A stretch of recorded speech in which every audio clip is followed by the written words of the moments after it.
Former Lagos State governorship aspirant Funso Doherty has called on the National Assembly to investigate the newly approved 15% import duty on petrol, warning it will worsen economic hardship for Nigerians. In a letter to Senate President Godswill Akpabio, Doherty described the tariff as ill-timed and unjustified, arguing it could add about 100 naira to pump prices and fuel fresh inflation.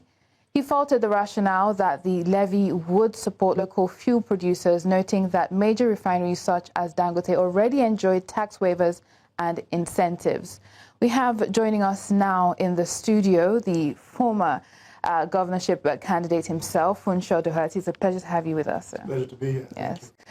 We also have Professor Ken Ife, global consultant on development economics, with us in the studio. Thank you for having me. All right. Let's begin with you, Mr. Doherty. And of course, you are calling on the National Assembly to investigate this 15% import duties.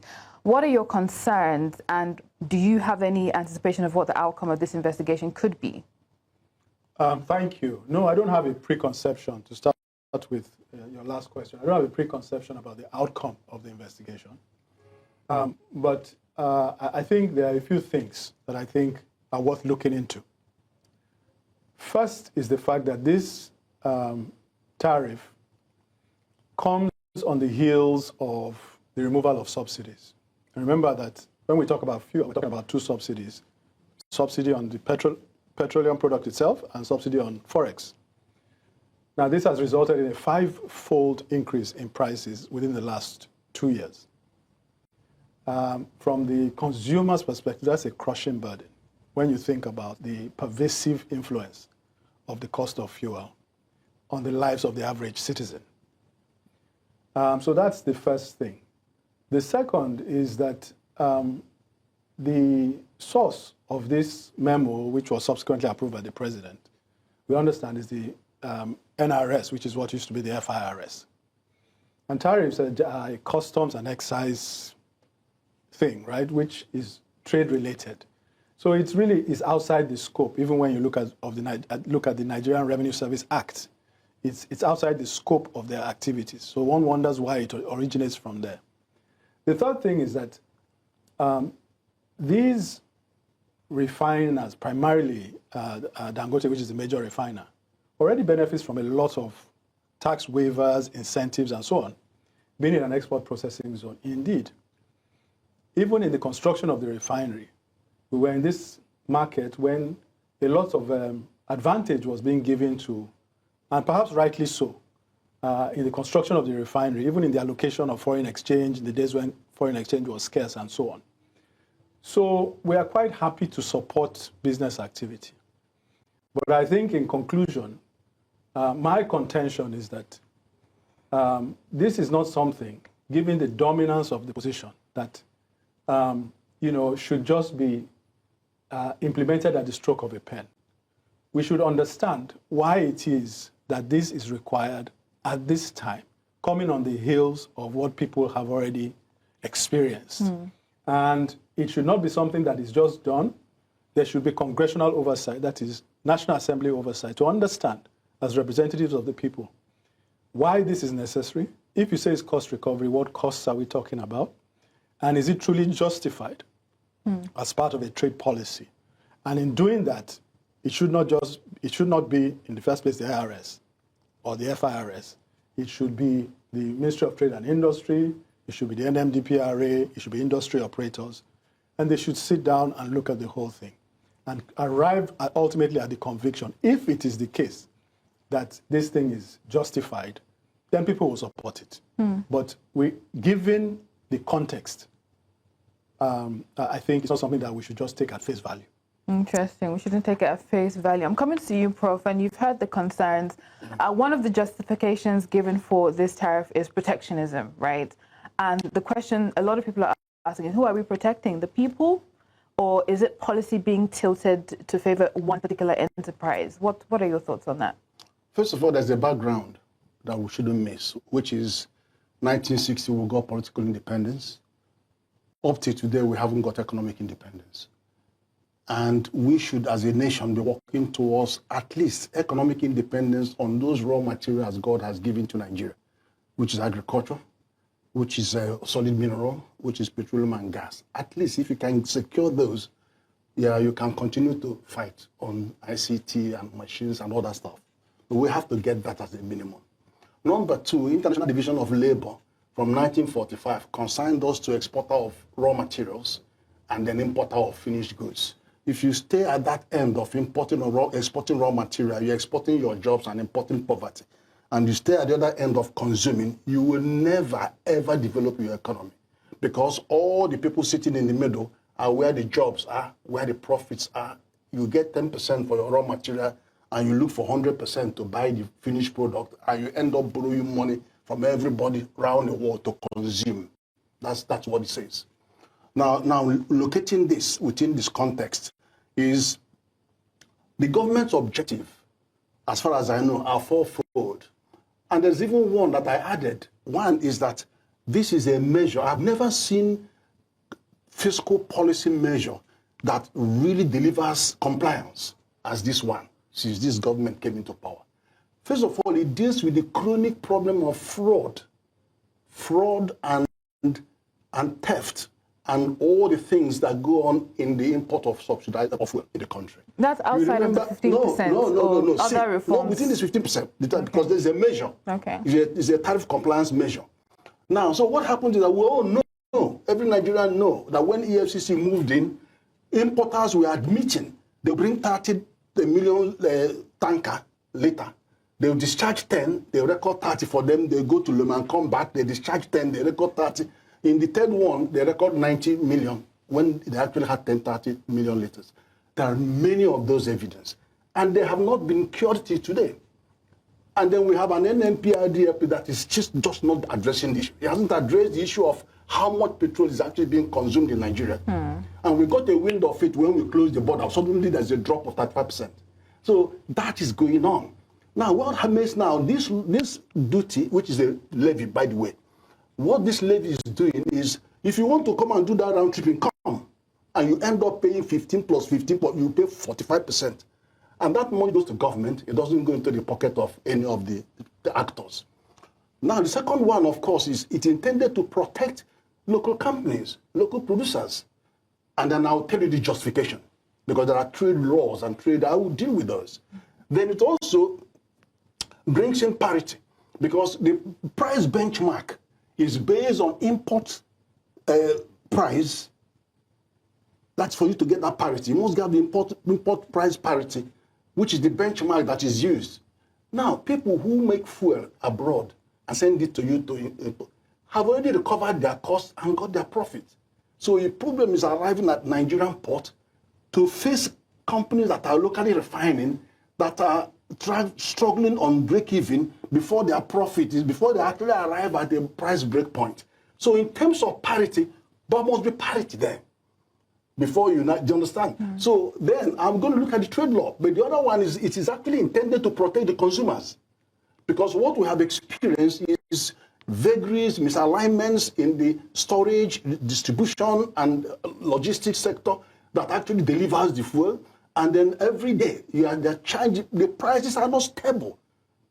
Then finally, it opens the door for investors to come into the country and refine products. Otherwise, explain to me why you have 30 licenses for refineries and only 3 of them are struggling to come up. It's because there is a disincentive. So, and they know it. They can't borrow money, put in here, and they can't make profit. Amongst other things that you've highlighted, you've mentioned that it's to protect the consumers. Yes, and I'm coming to that. Yeah, I'm going to explain that to you. I'll come back to you. I'm going to come to Mr. Doherty now with that. You've heard, his justifications for this 15% tariff. You have said it is ill-timed, that it worsens the situation of the consumer. Is it from a perspective of reform overload? Is this something you think we'll still have to do further down the road? Or do you think it's best we do it now and rip off the Band-Aid? No, I think all of these justifications, rationales, and so on, they are propositions, right? Because at the end of the day, it is not known. These are private companies. We don't see their financials. So whether their activity is profitable or not profitable, whether they need this additional help or not, it is not obvious and it's not evident. You see what I mean? So my point is that before you come to the consumer who is already stretched and struggling to pay for their healthcare and education and so on, having borne a 5-fold increase in fuel prices, before you come to them to collect money, additional 100 naira at the pump price, give us evidence of these things that you are talking about, that in fact your costs are this and that, and therefore you need this additional help. And then we can say, okay, we'll dip our hands into the people's pockets so that your refinery can be stabilized. You see what I mean? Right. That is what we are saying. And if that's the case, nobody should run away from that. If the National Assembly says, okay, we hear you, we have heard what you are asking for, come, let's have a look. Let's see the evidence. And if it makes sense, we will ask the people to support you. And in fact, the people will be happy to support you, right? But let us not make arguments that are on the face of it arguments and then expect people to accept them and then dip their hands into their already stretched pockets. Let us do things the proper way. Right. This is what national assemblies everywhere in the world in developed democracies do. There's that element of oversight where they also come in and say, okay, on behalf of the people, let us understand this thing very well and communicate it to the people. And it should not just be a question of take it from me. We need this and let's do it. Right, and that calls to question the issue of transparency. The ability of data cost the pricing. Why is that data not available and the issue of transparency not being addressed? Oh, I don't agree in the first place. Okay. No. If you look at the price mechanism, first of all, Dangote is the principal actor on the downstream side. It's the principal, not the only one. They say they put out a guarantee that they will guarantee this price till at least end of December. That they guarantee this price is not going to rise. They say they've guaranteed that. Do they have the capacity to give this guarantee? Of course, they are producing 45 million liters of PMS, of which only 20 million is being taken out. And they are now forced to export the other 25. So the capacity is there to meet the demand. But they gave a guarantee. Now, the second point is that I can actually analyze the price tag for you to say if the gantry price is 820 naira, who gets what in that price tag? Those who prospect, those who drill, those who transport, then the people that refine. All of them are under that price tag. And all this data is available? No, I'm telling you, the gantry price of fuel, I'm giving you the analysis of who is behind that. And then you now look at the price, the difference between that gantry price and what is being sold in the market. Some are selling 1,000. So the people who are investing the money are scrambling for pennies. And then somebody is getting 400, 300 people for doing what? The man that actually dispenses the petrol to your car doesn't get $50 or 50 naira per liter. So who is the middlemen are the people packing up all that profit? So keep that aside. Then there's issue about inviting Senate. We don't need to invite National Assembly because you have delegated authority, legislative authority on the bill. PIA provides for regulation to be made, and the president is the minister for petroleum. He has given the directive to NMDPRA to bring the regulation to put it into force. So that power has been delegated. You don't need to go back to assembly because that has been delegated under that PIA law. Then you now talked about trade, the bona fide, whether they should actually get involved in that. That is not an issue because bills going to assembly could either come private members' bill or it could be government bill.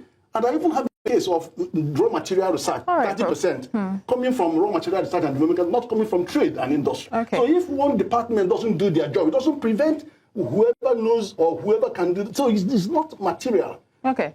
So let's and I can also tell you about the WTO dimension, ECOWAS dimension. We'll get into that. We'll get into that. The fallout of trade policy. Let me come to Mr. Doherty now. He's saying that we don't need to get the National Assembly involved in this, that there are other bodies that can handle this. What are your thoughts on that? To me, it's not about you inviting the National Assembly. It's not you're in the place of the executive to invite the National Assembly.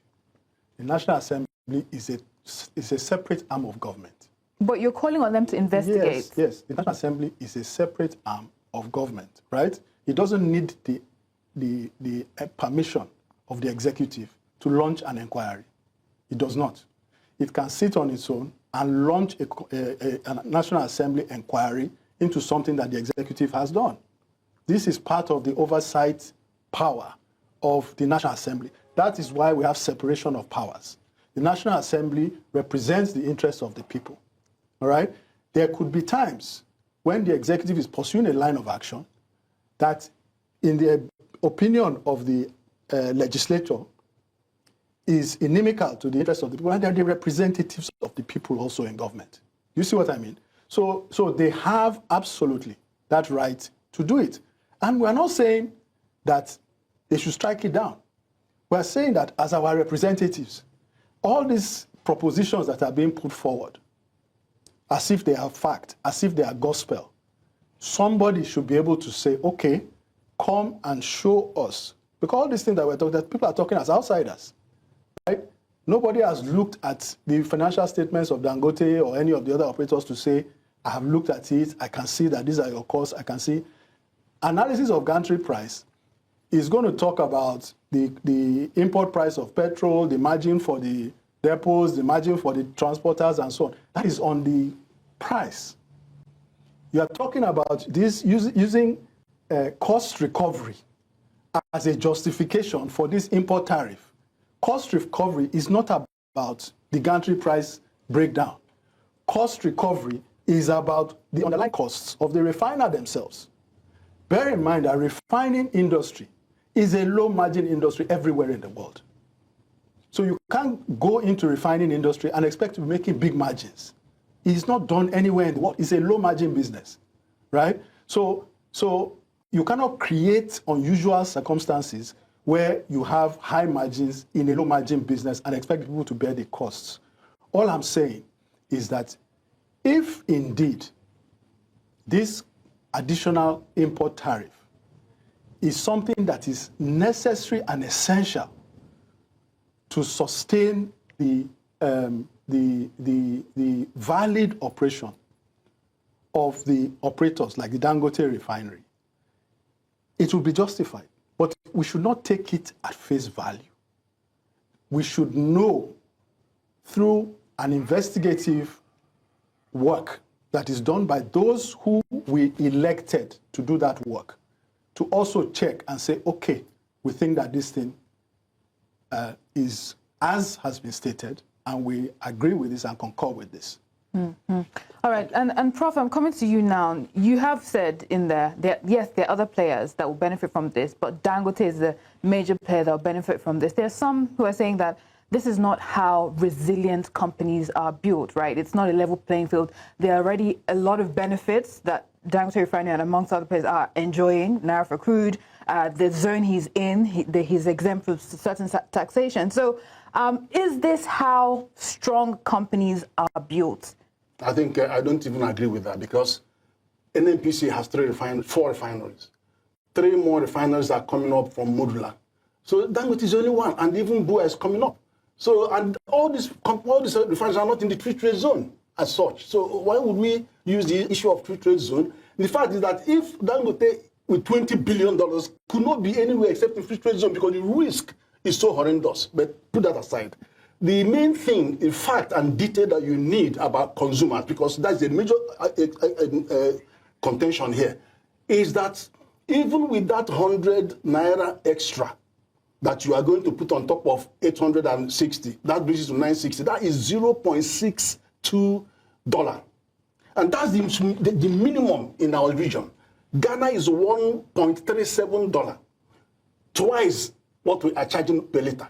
Then Cote d'Ivoire and Senegal, $1.7, 3 times what we are. So why are you bringing this argument about punishing the consumers? So is it going to have any effect on, look, what effect do you see it having on the consumer? What effect? The price? When there's a guarantee of both delivery and availability and then price freeze.